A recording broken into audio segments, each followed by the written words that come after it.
Every night fucks every day up. Every day patches a night up. Oh God, you should match it. Is that KO? Welcome to another episode, Old Kids Podcast. Today we are going to be discussing Mr. Kanye West's best album.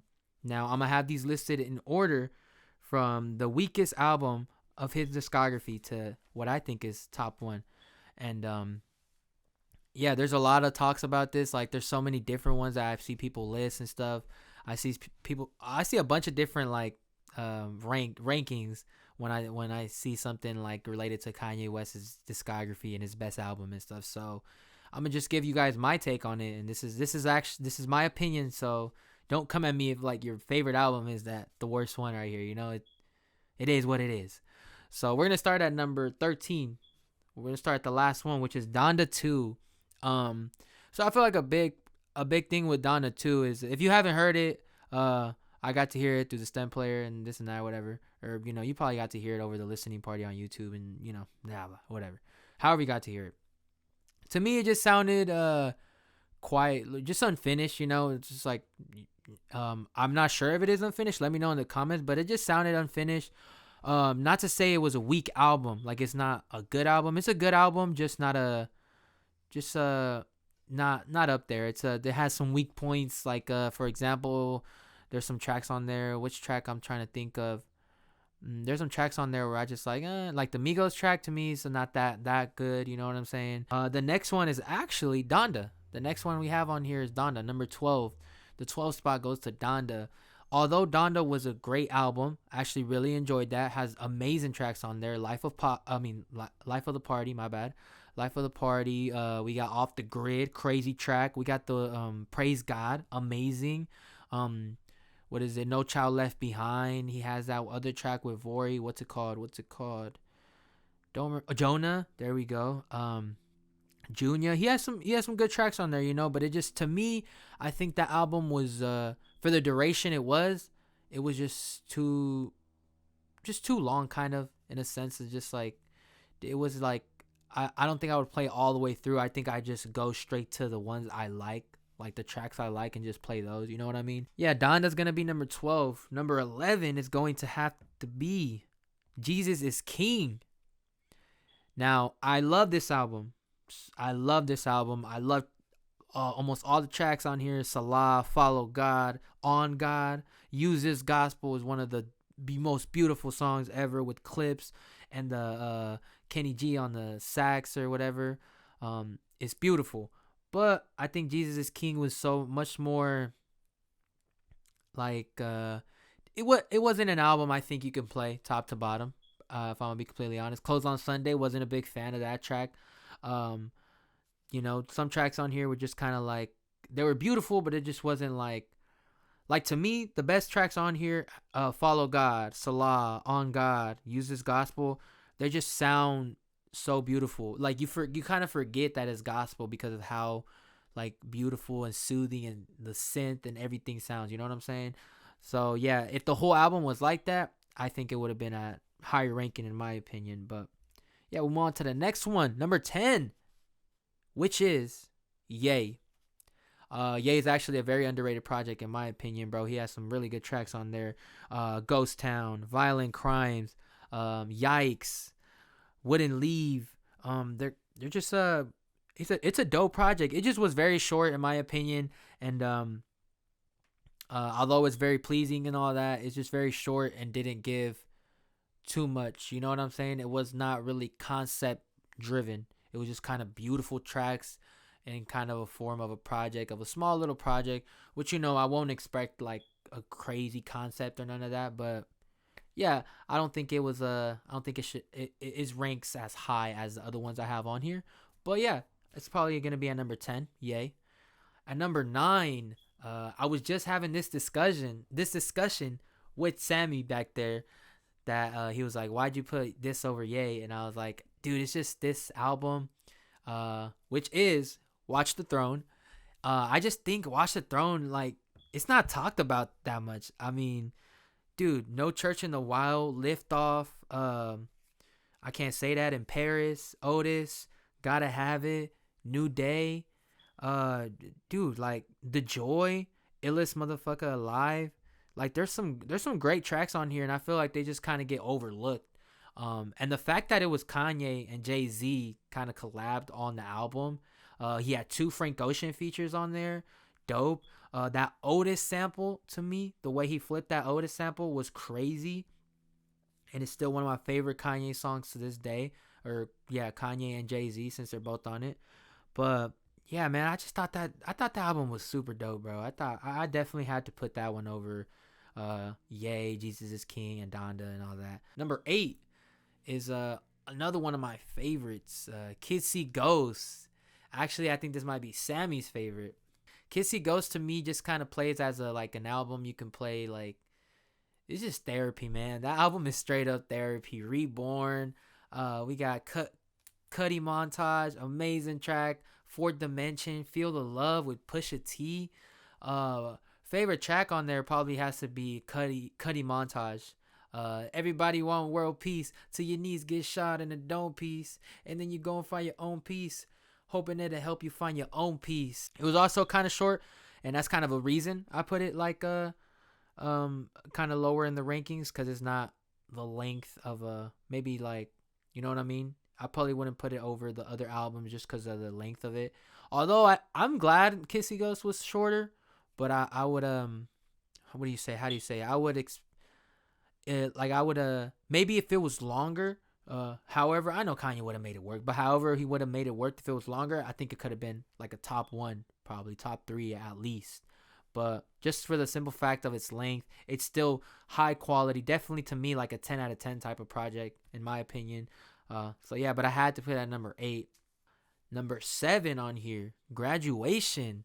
Graduation is an album I play still to this day a lot, man. Opening track already just starts off with like a vibe of just like you're kind of getting into this new world, and it's from the cover art to like we got Good Morning on there, like a synth or kind of like a little build up, and then we have I Wonder kind of talking about dreams, like a dreamy vibe to it. He has hits on there as well. Can't Tell Me Nothing. Some tracks on there you could just dance to. Good Life. One of my favorite tracks on the album, Big Brother. Homecoming is such a beautiful track. How he talks about Chicago in the form of a girl, and yeah, I just think that's definitely up there too, man. It's I had to put it at number 7. I think it's a great album. I don't think no, I think it was a great album. I think that's one I play still to this day from top to bottom. Number 6, we have Yeezus. Some people think this is his worst album.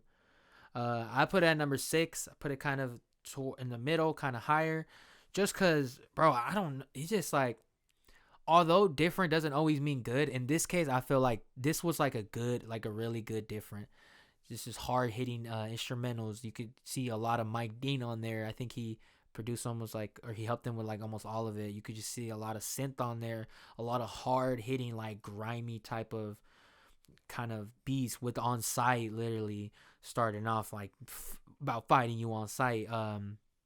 New Slaves, Frank Ocean on that sample of the damn. I wish I could pronounce that sample because I know what the sample is, but I can't pronounce it. It's by Omega though, and that sample's crazy, bro. Hold My Liquor, Chief Keef on there. That those strings on there, that bass, that electric guitar right there.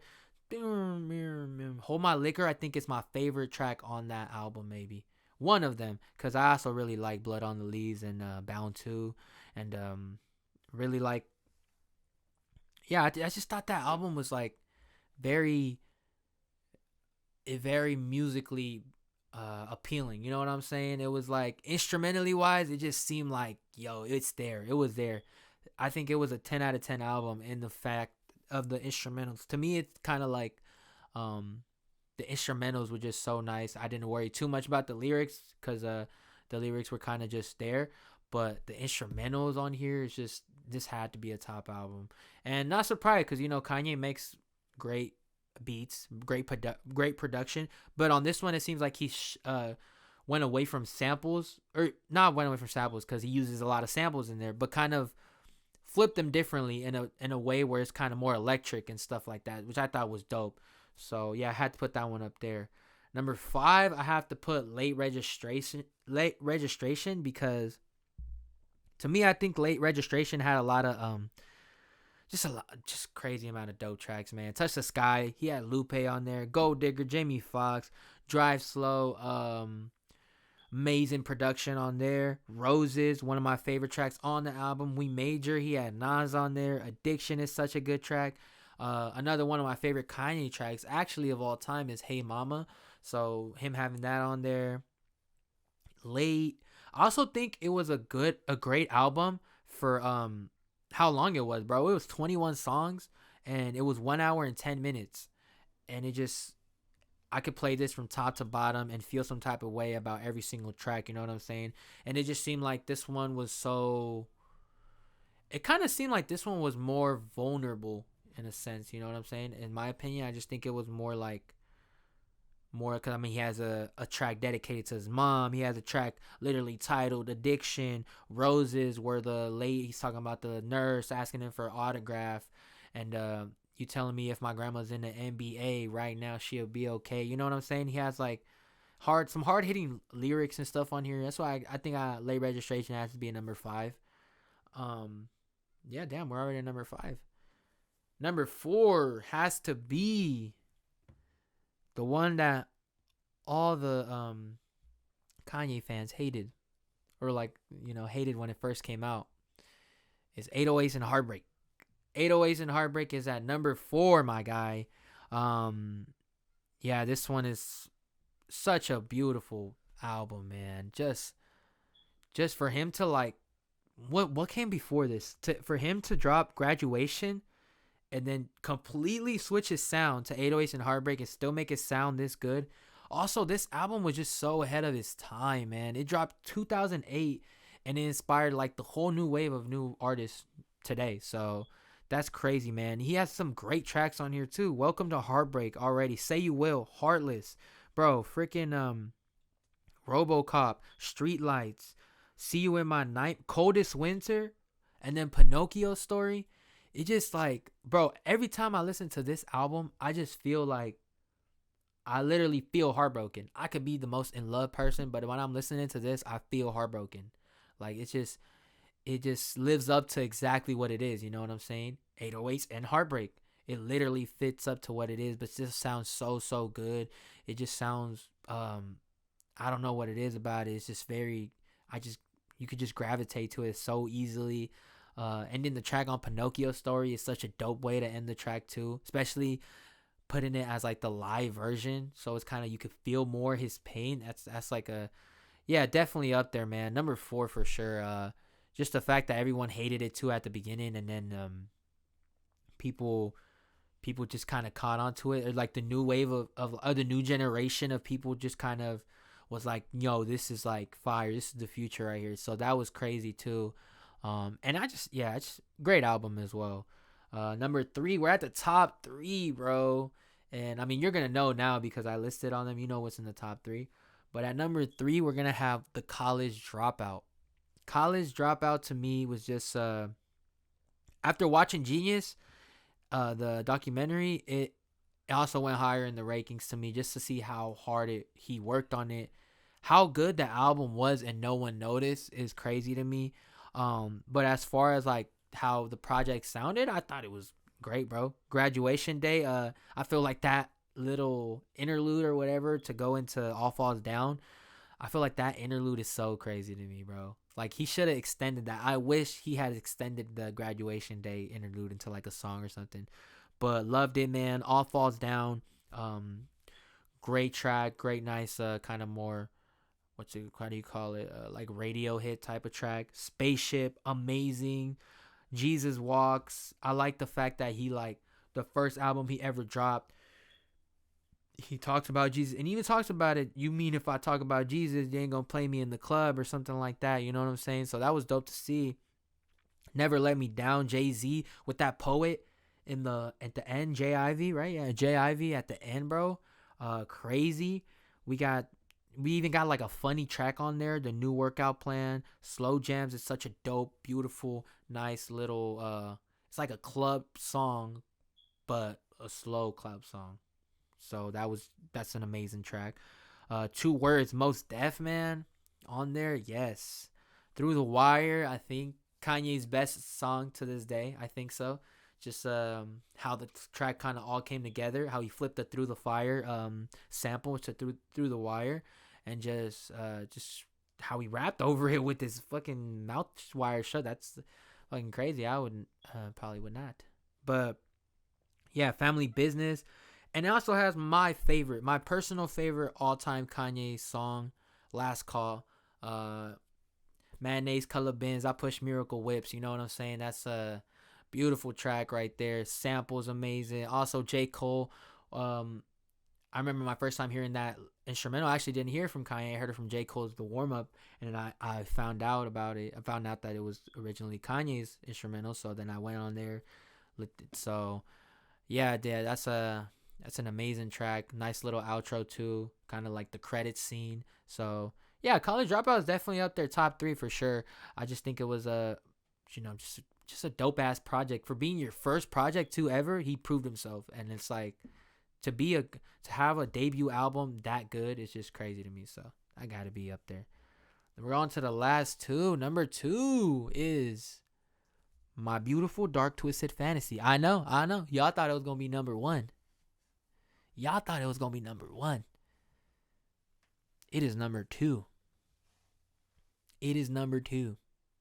Yeah, My Beautiful Dark Twisted Fantasy. I think is number two because dude, it's so sick. It's like Dark Fantasy, the self title track, Gorgeous, Power, like they're all hits. Still have a message to it. Devil in a New Dress, one of the greatest productions ever.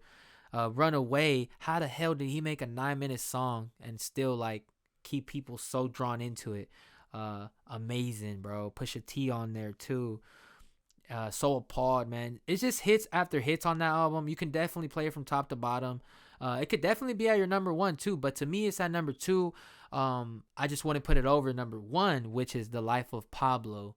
I think number one is The Life of Pablo. I think that is Kanye West's best album.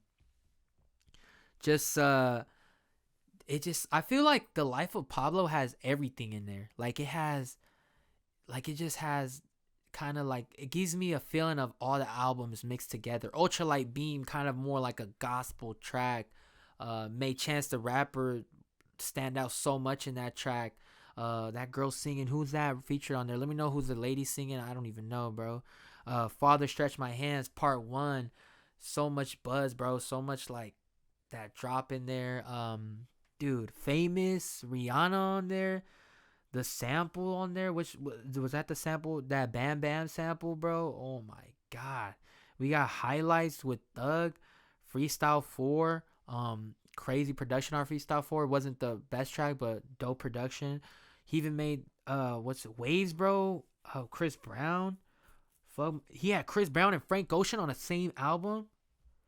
It was stacked, and it was just so it was stacked. So that reminds me of like how Donda and all those were, and it was just like, I don't know how he did it, but also like just the amount of noise this album made. The tour, I know the tour was insane. I didn't go, but if you got to go, you know it was crazy. Even though he kind of did Sacramento dirty, but like, dude, the tour I know was insane. Like, he got Andre 3000 on there. He has some goats on there, bro. And one of my favorite, also another favorite Kanye track of all time, that Kendrick and Kanye, No More Parties in LA with the Madlib production. Bro, like, think about what I just said. Kanye and Kendrick just rapping back and forth with Madlib on the production. Like, that's insane, bro. That's freaking crazy. And then St. Pablo, Sanfo on there, bro. Amazing, sounds beautiful. Just that hook right there. It's just, this album to me is just like the perfect album. I'm gonna just say it's like the perfect album. I had to put it at number one. I think this is the best Kanye album of all time. Yeah, I do. I want to hear your guys' list though. I want to see what's your list looking like? What do you rank all these albums? How do you feel? What is your favorite Kanye West album of all time? It doesn't necessarily have to be like the best, but like, what is your favorite? You know, obviously some might hit harder than the other ones due to personal reasons. You know what I mean? So maybe you've been heartbroken so many times that 808s and Heartbreak is like the one. And if you have, bro, here's a hug to you. Or girl, here's a hug to you. But yeah, let me know in the comments. What's your list looking like? Let me know if you want to do any other artists. I might do Drake soon. I might do artists that you might not even know that much, you know? Something like that. Let me know how you guys feel about it. We gonna wrap it up here and see you guys in the next episode. Peace.